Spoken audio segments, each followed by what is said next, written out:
How to Make a Killing review. Glen Powell carries you through a screw-loose thriller of money and murder. It's likely that 95% of the people who go to see How to Make a Killing will never have seen or even heard of Kind Hearts and Coronets, the 1949 British black comedy. It's a remake of, or I should say a reimagining, since for once that marketing spin term applies. The original film, one of the gems of the Ealing Studio era, is considered a classic, and rightfully so, but it's a classic with a unique flavor of ice-cold debonair English misanthropy. It's like, and then there were none, rewritten by P.G. Wodehouse. It basically puts the audience in the shoes of a civilized serial killer, the conniving hero Louis, played with delectable matter-of-factness by Dennis Price, who decides to murder one by one all 8 of the aristocratic relatives who are due to inherit the family fortune before him. The relatives are all played by Alec Guinness in a feat of chameleonic vaudeville.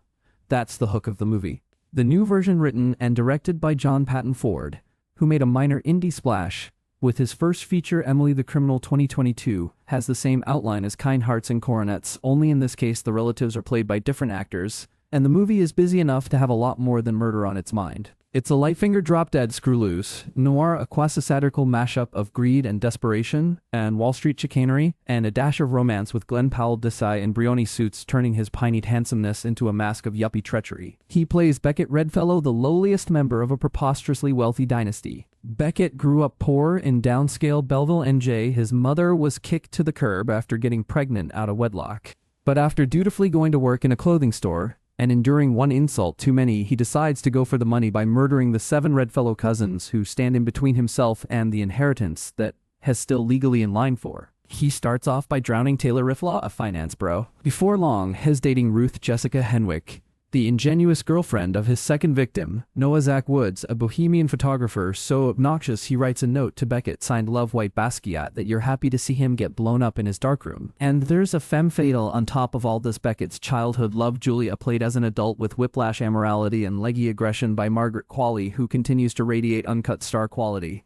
How to Make a Killing is as much a parable of our financially treacherous time as Park Chan-wook's homicidal revenge comedy No Other Choice. But where Park's movie is fueled by over-the-top rage, which seems to have connected at the box office, How to Make a Killing invites us to identify with a murderer in such a what-the-hell way that the whole thing plays as a brazen lark. As the cousins' 2 cast members stand out Bill Camp, who brings a wry gravitas to the role of an elder statesman of finance, and Topher Grace, who plays a corrupt megachurch pastor with a caffeinated jolt. The funerals are jokey motifs, and the fact that Beckett gets away with what he's doing so easily seems to set How to Make a Killing in a world without forensics. That said, he narrates the movie from prison with 4 hours to go until his execution, so we know from the start that he's going to be caught. But the detective on his tail, Matsi Tekateka, never confronts him with a shred of evidence. He's just highly suspicious of the fact that the Redfellows keep showing up dead. Glen Powell came to prominence as the geek undercover detective of 100 Disguises in Richard Linklater's Hitman,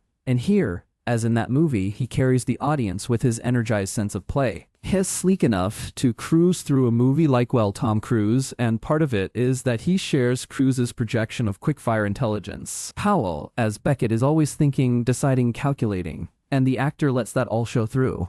The film uses murder as a fantasy lever of upscale dreams. The Redfellow wealth is old money, which in the age of the Epstein files is starting to acquire a more sinister aura than ever. When Beckett meets the last relative he needs to kill, it's his grandfather Whitelaw Ed Harris, who's practically molting with entitlement. In its day, Kind Hearts and Coronets was wickedly outrageous. But in the age of Dexter and Succession and Beef, How to Make a Killing just plays as a patchy amusement. Yet I was held by it. The film's acrid riffs on the hidden depravity of the new greed culture keep it aloft. And each time Margaret Qualley shows up, she gives the movie a charge because of how her Julia incarnates money hunger cut off from everything else. Qualley somehow makes that fun, maybe because it's the one thing in the movie that everyone can agree on.